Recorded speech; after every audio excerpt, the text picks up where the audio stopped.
Welcome to the Danny Clinkscale Reasonably Irreverent podcast.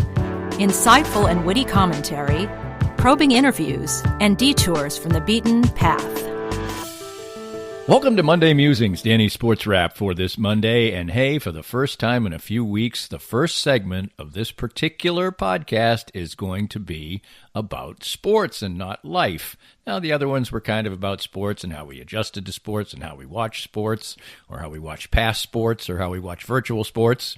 But this is actually going to be down and dirty sports, if you can consider the NFL draft down and dirty sports. We'll break down the Chiefs draft, maybe not so much for an X's and O type of thing, but also as a jumping off point for topics. And the Chiefs were in such a good position heading into the draft that they almost couldn't lose. And you could find some things to question, but you can see some things that were great. And the Chiefs actually made a move late to get an extra draft pick. So lots of fun stuff to talk about with the NFL draft, which to me was the keynote word for the NFL draft for fans, football fans here, football fans across America, was just fun. Getting to have a little bit of fun, maybe laugh at some of the goofy things that happened during the virtual draft, some of the people who were trying to grab the spotlight from draft choices, moms who were getting a little bit angry, people falling off the couch, all those type of things. But also, it was a sporting event to which we did not know the result. Now, we really don't know the result of any NFL draft until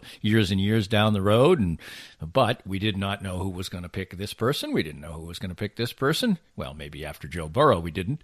But anyway, that was a lot of fun. But certainly, life, this continually changing and strange life we live right now goes on, and we'll be reflecting on that as well. Maybe tossing in another few sports notes, although there's not many sports notes being played except for the National Football League.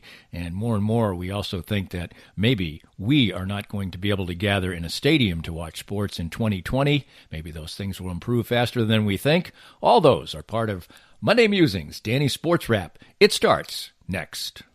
We're here with Joe Spiker, the CEO and president of Easton Roofing. And Joe, you had a great year in 2019, a record year. 2020 comes, things are moving smoothly along, and then the coronavirus comes. But your company seemed to be very ready, very proactive, and very ready to serve your customers well. Yeah, we adopted social distancing very early before the cities even put out the notices. And we started working from home. We are largely cloud-based as a company, so that transition was easy. Our technicians are wearing masks and gloves, and salespeople are not meeting with homeowners. We're doing everything digitally and doing everything we can to do our part to get over this as quickly as possible. So for any needs that people have right now, what's the best way to get in touch with you? Well, you can always call us, 913-257-5426. But the best way is to go to eastonroofing.com, put your information in, and we'll give you a call. Easton Roofing. Integrity matters.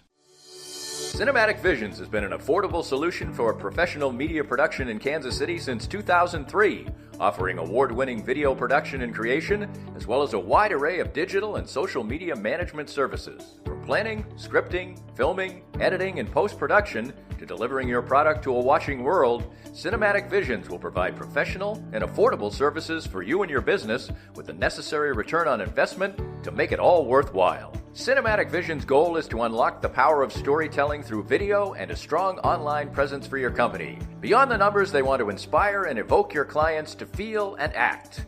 Let my friends at Cinematic Visions embed your brand where it belongs, in your customers' minds.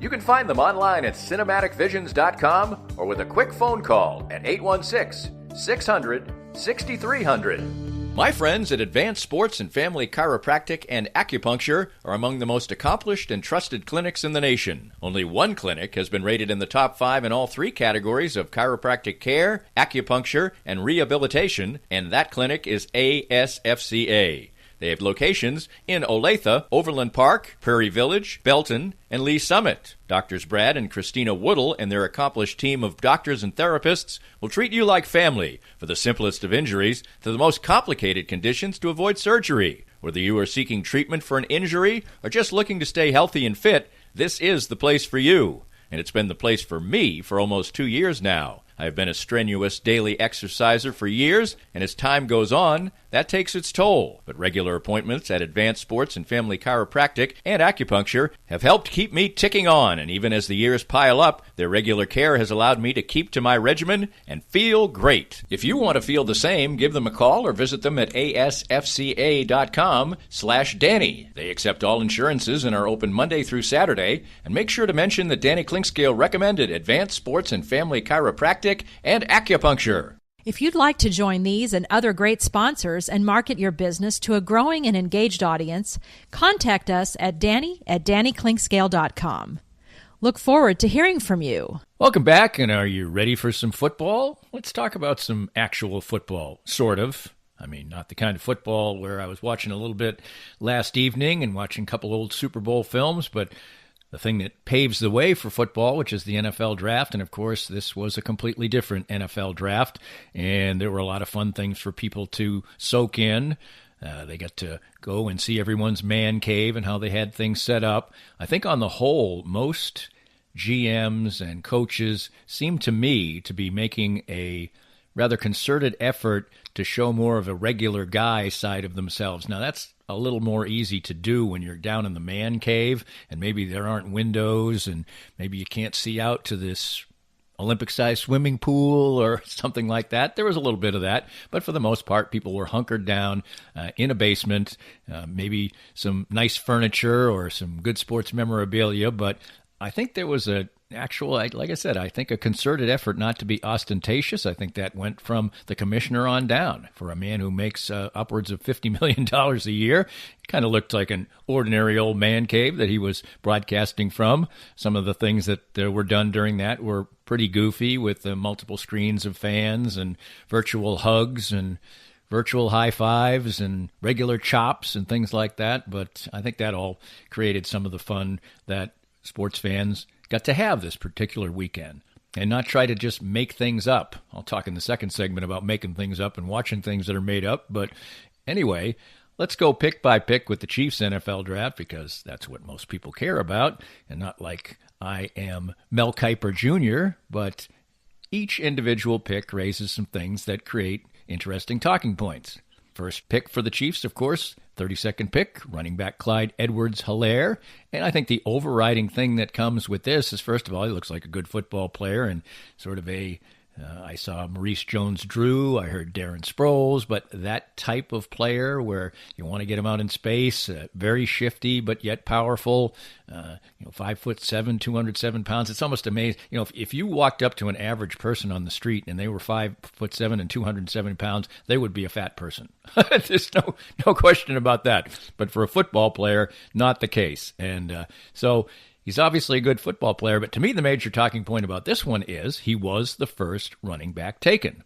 And so that is eventually going to create obvious comparisons. Now, he can be a very good football player for the Chiefs and not be the best running back that came out of this draft, and that wouldn't necessarily make this a mistake. But if somebody becomes a superstar running back, then the Chiefs are not necessarily going to look very good, because they would have had the pick of the litter. They could have picked DeAndre Swift. They could have picked Jonathan Taylor. In fact, 5 running backs went in the second round in the first 23 picks after the Chiefs had picked their man. So I think that maybe on a down-to-down basis, the Chiefs don't care that much. So if Jonathan Taylor becomes a 1,000-yard back in this league, but he's not dominant, if Cam Akers becomes a good player in this league and he's not dominant, and the Chiefs are getting what they want from their player, and Edwards-Helaire is contributing to a electrifying offense and really is a good player for them. As I said, I don't think they're really going to care whether they were not first in the totem pole as far as the eventual production for this particular draft at running back, but it does create that talking point. There's no question about that he will be compared with the other backs that were drafted in the next 23 picks, or heck, somebody was drafted in the 5th round for that matter. Now, a 5th round back wouldn't be who you would pick there, but if he ends up being way better than Edwards-Helaire, then you made a mistake. And I think that this guy coming into this offense is almost guaranteed, barring injury, to not be a quote-unquote mistake, but he may be half the player that somebody else is, and then it wouldn't look particularly good. With round 2, The Chiefs in the 63rd pick take linebacker Willie Gay Jr. from Mississippi State. I think the guy's obviously a very good football player. Probably if he went back to school next year, he'd probably be a first-round pick. Heck, he wasn't that far from it anyway. He's got great speed. That's what the Chiefs want. That's what they were looking for, somebody who could cover. Tremendous athlete, obviously, but he missed 8 games last year. And what it brings up as the talking point for this pick is the fact that really even discussing character issues anymore is almost a fool's errand. It's almost not worth asking the question. The Chiefs won the Super Bowl in part, and in fact the Super Bowl game itself, maybe in large part because Tyreek Hill was on the team. It seemed at a point last year that he might not be on the team. The Chiefs rolled the dice. It came up boxcars. He didn't even get suspended. The Chiefs played him with the whole season. There were no repercussions, and everything ends up being rosy. And when you have that happen, and your fan base sees that happen, and your fan base sees WASP happen, they probably just don't care anymore. And even asking creates some of the answers in football that make you uncomfortable, make me uncomfortable. Willie Gay Jr. was suspended twice. He was found to have cheated on a test. He punched a teammate in the face, breaking a bone in his face. He didn't even get suspended for that, but he obviously had some question marks in the season that just passed. But of course, when asked about it, Andy Reid and Brett Veach, they talked about due diligence and doing their vetting. And in fact, Reid said the thing that is probably the most footballish of anything. He said that he was more concerned with how Gay addressed the adversity of the situation in missing 8 football games than the incidents themselves that created the suspension, which is the most football coach thing that you could ever hear. Adversity to me might be a really bad injury, a death in your family, severe sickness, some other kind of tragedy. That would be adversity to me. Adversity to Andy Reid was the fact that Willie Gay Jr. couldn't play football games because of things that he did himself. And to me, that's the kind of answer that a football coach gives. He's a good football player. The Chiefs have Tyreek Hill on their team. You're not going to have a team full of choir boys. We've heard all these things before, but that's why I just don't anymore even want to hear discussions of character and being a good teammate. I don't think a good teammate breaks the face of another teammate. Nobody really knows the extenuating circumstances. Heck, the most football thing I can think of is the fact that Joe Moorhead, the head coach of Mississippi State, didn't even suspend him for the bowl game for breaking his teammate's face. So maybe that's an indication for somebody to say that, well, he must have been provoked or whatever. All I know is that Joe Moorhead wanted to win a bowl game, and he had a good football player, and he wanted to play him, and he did. And so Willie Gay Jr. looks like he was maybe just what the doctor ordered. The Chiefs did not pick defensive backs until round 4, and they certainly had an opportunity to do so. So this pick will be weighed in the context of that. But anyway, they get Willie Gay Jr., they'll play him at linebacker, and they certainly need help with pass protection, or pass coverage, rather, in that area. And he seems, as a very fast player for a linebacker of that size, one who's cut out to do that. Round 3, 96th overall. Well, most fans are always going to yawn when an offensive lineman is picked. Lucas Niang from TCU, kind of a player who could sort of be a swing tackle or maybe play on the inside as well. I think the less that is said about offensive linemen, the better usually. Not that they're not important or anything, but the Chiefs have always had very much a plug-and-play aspect to their offensive line. They've had a lot of injuries, probably the position where they've been maybe the most struck by injuries, and they've just been able to sort of get past it, and they have a mobile quarterback. And so it's not by nature a sexy thing, and so we'll just move on to round 4 and the 138th pick overall, and that's defensive back L'Jarius Sneed from Louisiana Tech. Played some safety, played some corner, good speed for that, versatile player. As I said, the Chiefs waited a long time to take secondary people, and they need them. So both this pick and the round 7 pick that we'll get to in a moment are players who likely have excellent. The 4th round pick is supposed to make the team, period. And the 7th round pick these days often makes the team, and with the Chiefs situation, probably is somebody that they consider likely to make the team, because they talked about how they would have had to get into a free agent bidding war, et cetera, et cetera, et cetera. Those things, you never know. It makes the player look better, but they do need help in the secondary. They've lost people. They have really outstanding safeties, but generally, there's very few plays that you even play just for defensive backs. So the overarching thing maybe coming out of this particular draft is the Chiefs didn't see it, at least draft-wise, or the board didn't fall the right way. Maybe as pressing as we did see that, but in the end, they do take a defensive back finally with the 138th pick in round 4. Round 5, the 177th overall pick, defensive end Musings-Danny of Michigan. That looked like it was going to be their last pick for Chiefs fans who tuned out. You missed it. They ended up trading back into the draft. I don't think there's real remorse with that, or a situation where they're shedding alligator tears over that, but maybe Chiefs fans who really are into the draft and wanted to see all of that and everything felt like they missed out on something. Chiefs have good edge pass rushers right now. Danny seems to be a pick for down the line, maybe some depth, maybe some special teams. He was a player that wasn't even invited to the combine, so you can judge that as you want to, but defensive line depth, rotation, always an important thing in the National Football League when you're chasing after the passer these days. So they add that particular depth there.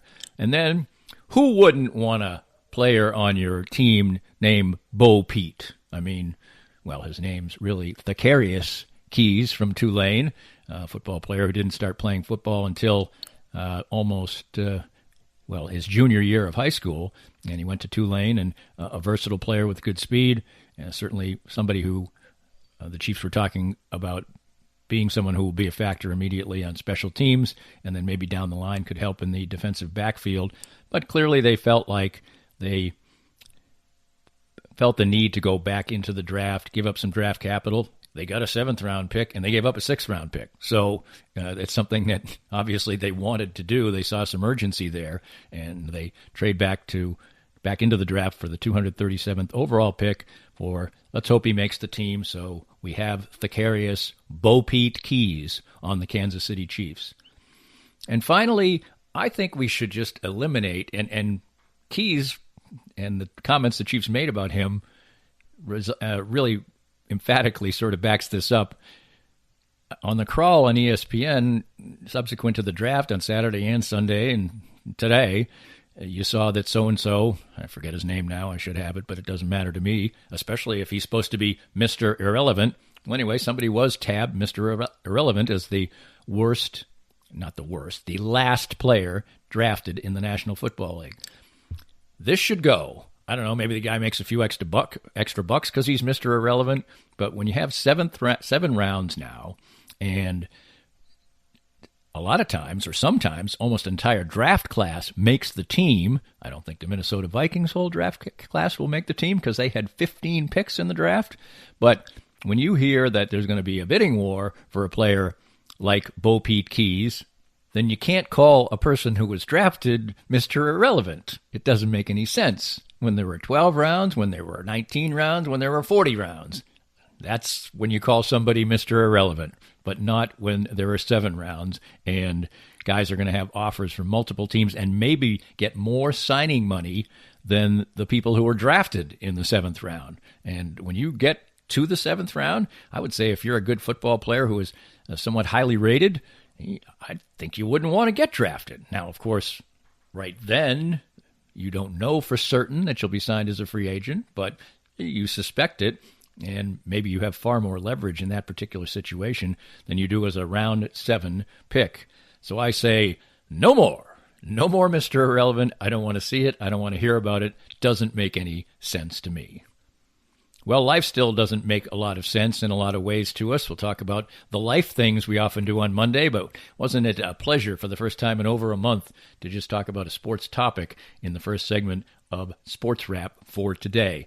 Some fun, some notes, and some musings on the things that we still are dealing with coming up next. More of Danny's Reasonably Irreverent podcast after this. Hey everyone, this is Matt Llewellyn from 23rd Street Brewery, wishing you well while you stay safe during this time of uncertainty. Due to the recent news, you won't be able to get the same in-restaurant experience at the 23rd Street Brewery that you've come to expect over the past 16 years. But you can get the same delicious items prepared with the highest level of staff cleanliness available for carryout and delivery through our partners Eat Street. You can also still enjoy our craft beers and crowlers for to-go service. So remember, stay safe, and together we will all get through this time of uncertainty. For many people, a family law case will be one of the most difficult experiences in their life. The law firm of Kenneth McRae will help you through it. Personal and effective help from Ken in concert with you will develop a unique strategy for your unique case. As Ken always says, divorce can be civil law, not civil war. Licensed in Kansas? Visit McRaeLawOffice.com or call 913-972-4765. We're visiting with Larry Marshall, former Chiefs defensive back and punt returner, and now a Chiefs ambassador. Larry is a former pro football player with the aches and pains that come with that, and moving on in age as we all are. What do the Canaway CBD products do for you? It's been a great relief for me. Being a punt and kickoff returner, collisions were a mainstay of my career, and these Canaway products, the salve especially, has really helped me try to get through every day with the aches and pains that I've had over a career of 7+ years in the NFL. I get similar benefits as well, particularly with my back. Certainly wasn't a football player. What's the best way for our listeners to get more information about the great products themselves? Well, I'm so enthused about it, Dana. If they just contact me at larrymarshall.canaway.com, and I can give them all the information they need to help them get through the day as well. Start gaining all the benefits that Larry and I do from the trusted and reliable line of Canaway products. As Larry said, visit larrymarshall.canaway.com and get information on all the great products from Canaway. If you'd like to join these and other great sponsors and market your business to a growing and engaged audience, contact us at Danny@DannyKlinkscale.com. Look forward to hearing from you. Welcome back, and while we had some sports reality over the weekend, we certainly do live in a place where there's a lot of virtuality, and that we indulge in that and have to deal with that. And actually, on Saturday night, we had our second virtual cocktail party here at the Klinkscale residence, Siemens residence, Klinkscale Siemens residence / I don't know, maybe my name shouldn't even be first in that particular combo, but 3 or 4 couples and my daughter sequestered in Brooklyn got together and actually for about an hour and a half talked and raised our glasses in a virtual fashion. Actually, we really were raising our glasses, but everybody else was on a screen. So that was fun, and hopefully, and maybe we'll only have to have 1 or 2 more virtual cocktail hours. I don't know, but it was a great time, and it does reflect where we still are at during the course of this week or at the end of this week. Some of the restrictions are going to start to be lifted in many of the areas of people who are listening to this, and whether it's too soon, which I tend to lean toward, it will be probably a real refresher for a whole lot of people, and how people handle it, how they continue to social distance, whether it will be seen by some as just a free pass. I can't tell. Can't tell till it happens, but there was a lot of virtuality going on in my world on Sunday morning.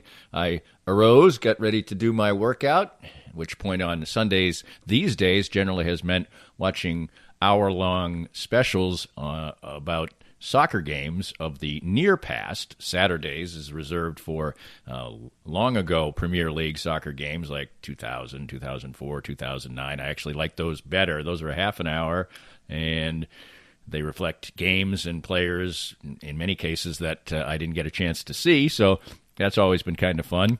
But on this particular Sunday, first for the world's football and then for American football, I actually watched quite a bit of EA Sports or FIFA championship games for either celebrities or players. The Premier League version was the championship game of the Players Tournament, and I actually watched the whole game. Now, the game, I don't understand the game. I've never played FIFA. I've never played Madden for that matter. But the clock goes very fast, so it doesn't take like 90 minutes to watch a soccer game. But anyway, I did watch the whole game, which went into extra time and was won by a count of 2-1. And then subsequently, the Madden championship game between Hollywood Brown and Snoop Dogg was being played. And a little bit later, over lunch, I actually watched quite a bit of that, and Hollywood Brown would end up winning the game, and I'm chuckling because this is something that I wouldn't even dream of doing prior to this, but entertainment sources were slight, and I did indeed indulge in both.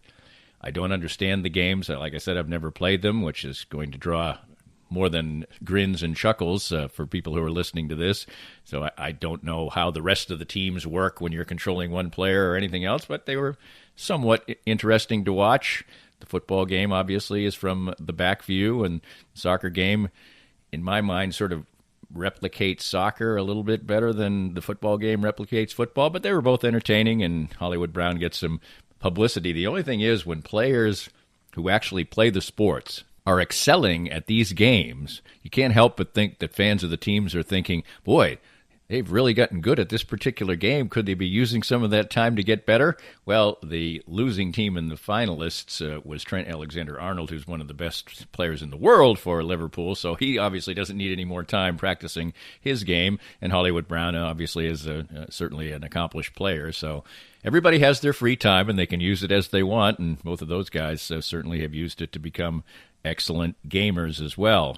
Well, back to reality and reality television, which Sunday nights is certainly become the spot for sports fans. And indeed, I did watch episodes 3 and 4 of The Last Dance, and it was Bad Boys versus the Chicago Bulls, and the Bulls overcoming that. And, of course, the rivalry between Isaiah Thomas and Michael Jordan. And I'm sure everybody's most fired up by the fact that they get to see Michael Jordan call Isaiah Thomas an a-hole, and Isaiah Thomas sorta, kinda, in an Isaiah Thomas way, walked back on the Pistons, leaving the court early when the Bulls swept them to beat them after they had lost to them 3 consecutive years, but also turned it into a speech about how he was so disappointed at not being on the dream team. And Isaiah is a very unique person. For anybody who gets this reference, he has a sort of Eddie Haskell quality to himself from back in the old Leave It to Beaver days, where he's got a grin on his face and a knife behind his back. That's kind of what Isaiah Thomas always seems like. He's got that baby face smile, and but you can tell he's obviously on the court. He was a killer, and he always seems to be kind of hiding something. I guess the only thing he and Michael Jordan have in common is that they both had really incredible passion for the game and were really, really dedicated to winning, maybe at all costs, but also that post-career, they both have not proven to be very good basketball men as far as evaluating players, evaluating talent, trying to build teams. That they do have in common. I'm enjoying The Last Dance. I thought episodes 3 and 4 were, again, interesting. But as I noted last week, I kind of lived through these times. I have a pretty darn good handle on Isaiah Thomas and Michael Jordan, so really there were no big shockers or surprises. But it also comes in the context of Sunday nights for the last 2 weeks and for the subsequent 3 weeks that The Last Dance will be on, were opened up with my wife and I watching a Masterpiece Theater program, an outstanding one, called World on Fire, and it's 5 interwoven stories set at the start of World War II in Europe. And it is historical and riveting, just all the same things that people are talking about The Last Dance, but that's about sports, and this is about very important history. Now, of course, this is fiction, but it's fiction in a historically accurate setting. So I will say this, I am enjoying The Last Dance. I am very much enthralled. Enjoying is not the right word for a very riveting, dramatic presentation of the horrors of war. But looking forward, I am looking forward more to World on Fire than I am on The Last Dance. I could miss The Last Dance and not really shed a tear, although I'm enjoying watching it. I definitely will not miss the final 3 episodes for this season of World on Fire, so a high recommendation for that on Sunday nights on PBS. And a couple of sports notes, or at least one sports note from the weekend, was that Danny Manning got fired at Wake Forest, and of course it's an interesting local tie in the fact that the man who fired him is John Curry, who obviously has made multiple stops recently as an athletic director, but was the athletic director at K-State. So there's a certain Sunflower State rivalry to this, but you can't really have any animosity toward John Curry for this. I'm no big fan of John Curry, but Danny Manning's record at Wake Forest was well, just terrible. He won 27% of his ACC games. One might say that the Wake Forest job in the ACC, as it's currently constructed, is just a death sentence for any coach. But you're paid to win. You're paid handsomely to win. He'll be paid $15 million walking out the door. He had one NCAA tournament champion appearance, and that was in 16-17 when his team went 500 in the ACC, which actually is a pretty good accomplishment. But never finished higher than 10th in the ACC. Besides that season, he lost at least 13 games in conference play, and in fact, that season was the only time they had a winning record overall, which is having a losing record in college basketball is very difficult when you're a major college program. Now it's a little less difficult in the ACC because they played 18 conference games for a while. Now they play 20, so a significant amount of your schedule is played in conference play, and even if you win all your games in the non-conference, you have trouble getting to the 500 mark if you're getting beaten up in the ACC. I guess the big question now becomes whether Danny Manning makes his way back to Kansas, as we've seen with Norm Roberts and some other people as well. Danny Manning, of course, was long given credit for his outstanding work with big men, and I think he probably deserved it. But subsequent to him leaving Kansas, the big men at Kansas have continued to thrive, so it's not like he was some kind of a miracle worker there. Danny Manning certainly doesn't need to coach. He made a lot of money as a player in the NBA. He made a lot of money coaching at Wake Forest after a 2-year stop at Tulsa. As I said, he gets $15 million going out the door, but people who coach want to coach, and competitors are competitive people, and while we can say that we might like to sit around and do nothing or just go play golf or get on a boat and cruise around the world, maybe not that advisable right now, maybe your own boat with just a couple of people, that's not really in the DNA of truly competitive people. So we'll see what the future holds for Danny Manning. The only thing that strikes me as odd in this particular scenario, well, typically Manning was fired on a Saturday. You try to do things like this on a slow news day, but almost every coaching firing generally comes right around the end of the season. And we're not long past that because it seems like it. We would have just had the NCAA championship game 3 weeks ago. But still, you wonder what the process was of deciding to fire the coach so long after basketball was stopped being played. But who knows what the minutia is. But Danny Manning cannot certainly... He can think that he had an impossible task on his hands, but the record is what the record is, and a .413 overall winning percentage and a .273 winning percentage in league play certainly is not going to be much of a defense for you with one NCAA tournament appearance. Well, we've combined, finally, a little bit of the real and plenty of the virtual this time around on Monday Musings, Danny Sports Wrap. Heck, before we settled down for Sunday's entertainments down in the basement, we actually got to get out the grill on a beautiful evening for the first time. That was a pleasure. That was a real pleasure, not a virtual grilling session, actually out on the deck in nice weather, cooking and chowing down. Continue to visit DannyKlinkscale.com and the Reasonably Irreverent podcast for all of your different things that we produce here between the profiles and Arts and Lifestyle Wednesday and blogs and the like. Appreciate you coming in great numbers and continue to do so. Tell your friends, tell your business owners, and we love providing the content and enjoying our Mondays together, our Tuesdays together, our every day of the week. But for this particular podcast, Monday Musings, we'll talk to you again next Monday. We hope you enjoyed the latest Danny Klinkscale Reasonably Irreverent podcast. Come back soon for something fresh and new. This podcast was made possible by our great sponsors like the law offices of Kenneth McRae, developing a unique strategy for your family law case. Divorce can be civil law, not civil war.